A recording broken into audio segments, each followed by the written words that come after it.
semuanya, kembali lagi dengan saya Evan. Dan saya Erwin. Cerita kali ini guys, kita akan membahas film kisah nyata lagi ya, yaitu kebalikan dari film Letter from Iwo Jima. Ya bener Win, dalam film ini kita akan menyaksikan dari sudut pandang 3 tentara Amerika setelah peperangan Iwo Jima terjadi. Dan kemudian mereka pun diberikan penghargaan, bahkan popularitasnya sebagai seorang pahlawan. Namun di balik itu semua guys, tentu ada sebuah kisah yang benar-benar sangat mengharukan bahkan menggetarkan, di mana pengorbanan perjuangan yang bercampur air mata benar-benar harus mereka lalui.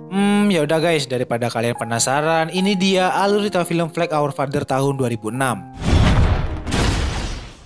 Film ini diawali dengan tersebarnya koran yang memberitakan kalau peperangan antara Amerika dan juga Jepang telah berhasil dimenangkan. Di koran itu terlihat foto 6 orang tentara sedang mengibarkan bendera Amerika di tanah Iwo Jima yang sebelumnya telah mati-matian dipertahankan oleh pasukan Jepang. Kemenangan itu tentu saja sebuah keberhasilan besar bagi Amerika, maka untuk merayakannya, pemerintah pun membuat sebuah perayaan besar sebagai bentuk penghargaan bagi mereka yang telah berjuang dan berhasil merebut kemenangan. Di perayaan itu, 3 orang tentara Amerika yang diantaranya adalah Doc, Ira, dan juga Ren terlihat disambut hangat dengan gemuruh sorak warga Amerika yang bangga atas pencapaian mereka. Namun di balik sambutan yang hangat dan popularitasnya yang luar biasa tersebut, jelas telah tersimpan sebuah kisah kelam dan mengerikan yang benar-benar mereka lalui sebelumnya. Dan inilah kisah yang sebenarnya terjadi. Februari 1945, saat ini terlihat ratusan kapal Amerika telah diberangkatkan untuk menuju Iwo Jima. Di salah satu kapal yang dipimpin oleh Kapten Severance, terlihat para prajurit berkumpul dan sedang diberi pengarahan mengenai strategi dan juga target yang harus mereka lumpuhkan. Kapten Severance di sini menjelaskan, dari mulai persenjataan yang akan mereka hadapi sampai jumlah pasukan Jepang yang diperkirakan berjumlah 12.000 orang yang telah siap menyambut dan mengancam dari dalam goa. Severance juga menambahkan bahwa tempat yang paling berbahaya dan patut diwaspadai adalah Suribachi, karena dari sana tentara Jepang bakal melakukan serangannya dari segala arah. Dan jika Suribachi bisa cepat dilumpuhkan, maka untuk mengalahkan tentara Jepang sisanya hanya tinggal menunggu waktu saja. Tidak lama setelah itu, terlihat pesawat pengebom melintas. Mereka akan lebih dulu pergi ke Iwo Jima untuk melancarkan serangan pertama.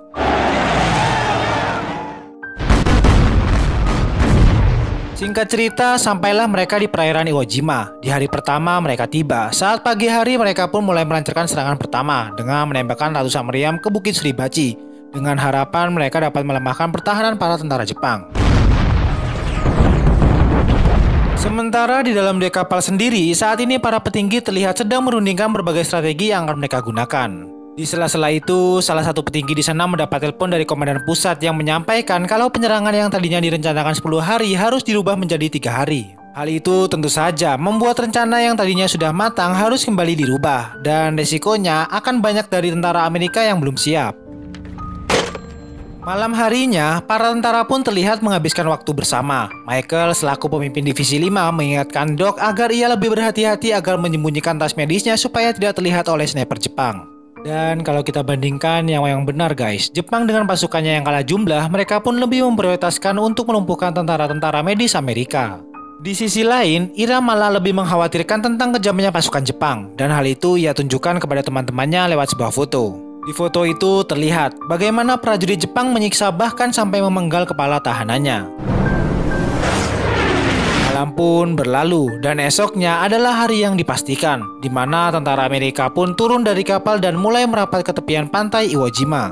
Ribuan kapal terlihat berbondong-bondong menuju ke arah pantai dengan mengangkut barisan prajurit, bahkan termasuk pula tank serta persenjataan untuk keperluan perang. Sebuah pemandangan mengerikan ketika emosi dan semangat juang, rasa takut pun semua bercampur aduk di tepian pantai itu.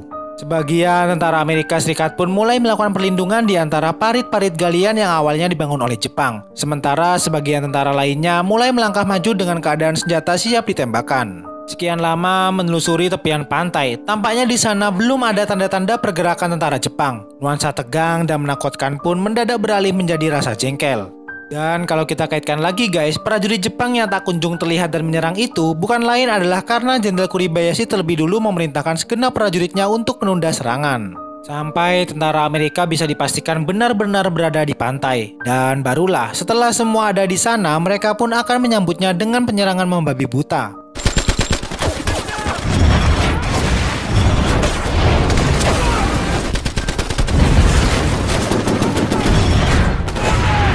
Strategi Jepang pun berjalan dengan lancar. Saat tentara Amerika tengah lengah, mereka yang ada di balik pintu-pintu goa dan kerapatan semak belukar pun akhirnya muncul dan langsung melancarkan serangan membabi buta. Ribuan peluru bahkan bom pun tak henti-henti menghujani semua tentara yang ada di sana, apalagi saat tembakan meriam mulai membombardir area di sekitar. Keadaan pun benar-benar menjadi sangat buruk dan para korban pun semakin berjatuhan, seolah-olah pantai itu hanya menjadi ladang pembantaian. Perang pun semakin berkecamuk. Banyak tentara Amerika yang tewas dan terluka karena tidak tahu arah serangan datangnya dari mana. Sehingga untuk mengantisipasi hal itu, tentara yang bertugas di kapal pun mulai memberikan bantuan dengan menembakkan semua meriamnya ke Bukit Suribachi. Namun dengan cukup sigap pula, prajurit Jepang langsung membalas kembali serangan itu dan menghancurkan beberapa kapal yang ada di sana. Dan dalam tempo yang singkat, korban pun saling berjatuhan di sana, terutama dari tentara Amerika. Doc yang berperan sebagai petugas medis tampak sangat kerepotan dalam mengantisipasi hal yang terjadi. Apalagi ia pun harus berjibaku di antara hujan peluru di tengah-tengah ganasnya medan peperangan. Serangan demi serangan yang dilakukan Jepang dari dalam gua betul-betul membuat Amerika dilema. Granat bahkan juga semburan api yang sangat diandalkan pun tidak mampu untuk meredam serangan tentara Jepang yang menyerang mereka dari segala arah. Selanjutnya, film pun beralih. 1 bulan kemudian, pertempuran antara Amerika dan Jepang telah dikatakan usai. Great news. Ren, salah satu marinir yang selamat, terlihat menghampiri Ira yang saat itu sedang beristirahat. Ia bilang kalau dirinya telah ditanya oleh Kapten Severance mengenai siapa saja 6 orang yang mengibarkan bendera Amerika di Bukit Suribachi. Jawaban Ren adalah dirinya, Michael, Doc, Franklin, Hank, dan satu lagi ia lupa. Dan saat ini ia baru ingat kalau itu adalah Ira. Namun Ira entah apa alasannya langsung marah dan mengancam Ren agar tidak menyebutkan namanya dalam deretan 6 orang pengibar bendera itu. Dan satu lagi, Ira juga mengungkapkan kalau Ren telah salah menyebutkan kalau yang ada di sana bukanlah Hank melainkan adalah Harlon. Awalnya Ren setuju untuk tidak memberitahukan kalau satu orang lagi adalah Ira. Namun karena saat di pesawat Ren diancam akan dikembalikan ke peperangan, akhirnya ia pun terpaksa memberitahukan yang sebenarnya. Selepas peristiwa itu, Doc, Ira, dan Ren kemudian dikirim pulang sebagai 3 tentara pengibar bendera yang berhasil selamat. Di sana mereka bertiga pun mulai berkenalan satu sama lain dan disambut seperti superstar oleh kalangan warga Amerika yang menanti mereka di sana. Setelah kejadian tersebut, ketiganya pun kembali disambut oleh Bud Gerber dari Departemen Keuangan. Mereka bertiga pun di sini mendapatkan kejelasan kalau kedepannya mereka akan banyak menghadiri acara-acara pertemuan sebagai langkah penggalangan dana untuk pembiayaan perang selanjutnya. Saat mereka membicarakan itu, Doc menemukan sebuah catatan yang menuliskan kalau Ibu Hank akan melakukan pengibaran bendera atas kematian anaknya. Ira yang memang tahu betul keadaan sebenarnya mengungkapkan bahwa Hank tidak ada di foto tersebut melainkan adalah Harlon.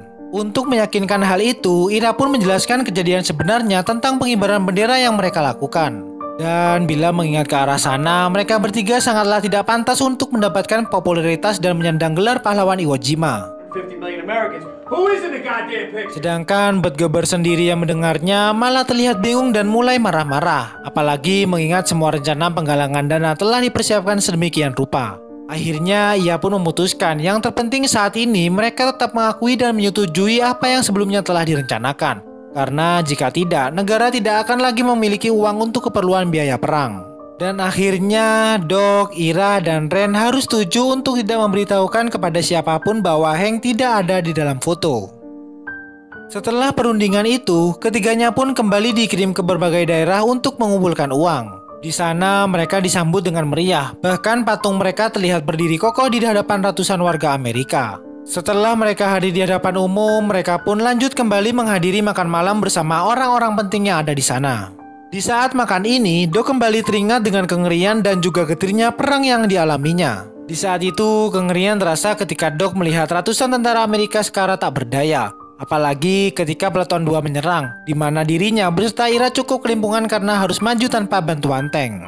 Korban pun tak lagi terbendung, sampai Doc benar-benar tidak bisa berbuat banyak di medan itu. Tugas penggalangan dana tersebut tak pernah berhenti dan membuat mereka harus berpindah-pindah untuk menghadiri berbagai acara. Sampai suatu saat, mereka pun bertemu dengan ibu dari para korban perang yang telah tiada. Rasa haru kembali membekas di benak ketiganya saat melihat kehadiran ibu dari teman-temannya tersebut. Jauh di dalam hati, mereka pun sadar bahwa ketiganya justru numpang tenar di atas pengorbanan teman-temannya. Apalagi di saat Ibu Hank meminta penjelasan kepada Doc bahwa ia yakin yang berada di foto itu bukanlah Hank anaknya. Namun Doc harus berbohong demi upayanya untuk membela negara dan bangsanya. Sepulang jamuan dari makan itu, Ira pun mulai mabuk-mabukan karena tak tahan dengan popularitasnya yang didapatkannya. Karena semua itu secara tidak langsung terus mengingatkannya pada masa-masa di masa perang. Terutama pada tanggal 23 Februari, di saat Peloton 3 di bawah komando Hank Hansen diperintahkan untuk mendaki Gunung Suribachi dan mengibarkan bendera Amerika di sana. Keberhasilan pengibaran bendera pertama itu sontak membuat para tentara di sana bersorak bahagia, termasuk Ira dan juga Ren yang menyaksikan dari bawah. Selepas peristiwa itu, Kolonel Johnson yang baru tiba ke daratan juga menginginkan agar Batalion 2-nya layaknya juga mendapatkan kemenangan. Akhirnya, Peleton 2 di bawah komando Mac dikirim ke bukit untuk mengganti bendera pertama dengan bendera kedua yang dibawa oleh Batalion 2. Mike, Ira, Ren, Doc, Harlon, dan Franklin kemudian difoto oleh Joe karena mereka menaikkan bendera kedua.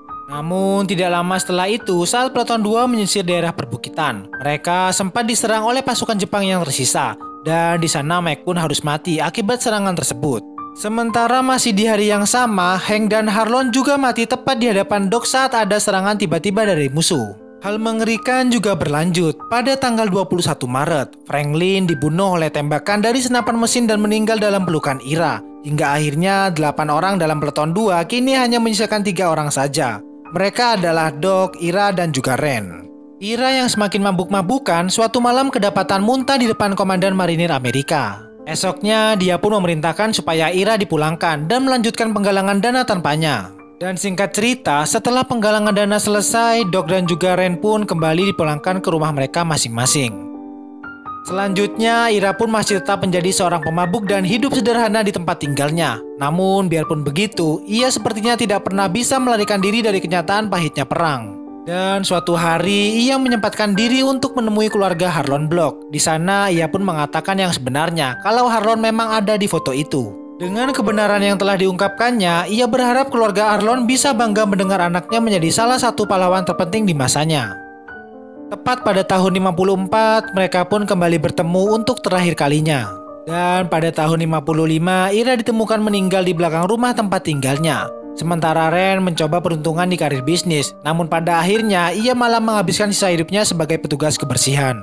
Di sisi lain, Doc ternyata cukup berhasil. Dia mampu membeli rumah duka dan menjalankan itu selama sisa hidupnya. Sampai pada tahun 94 diranjang kematiannya. Ia pun menceritakan kisahnya kepada putranya yaitu James.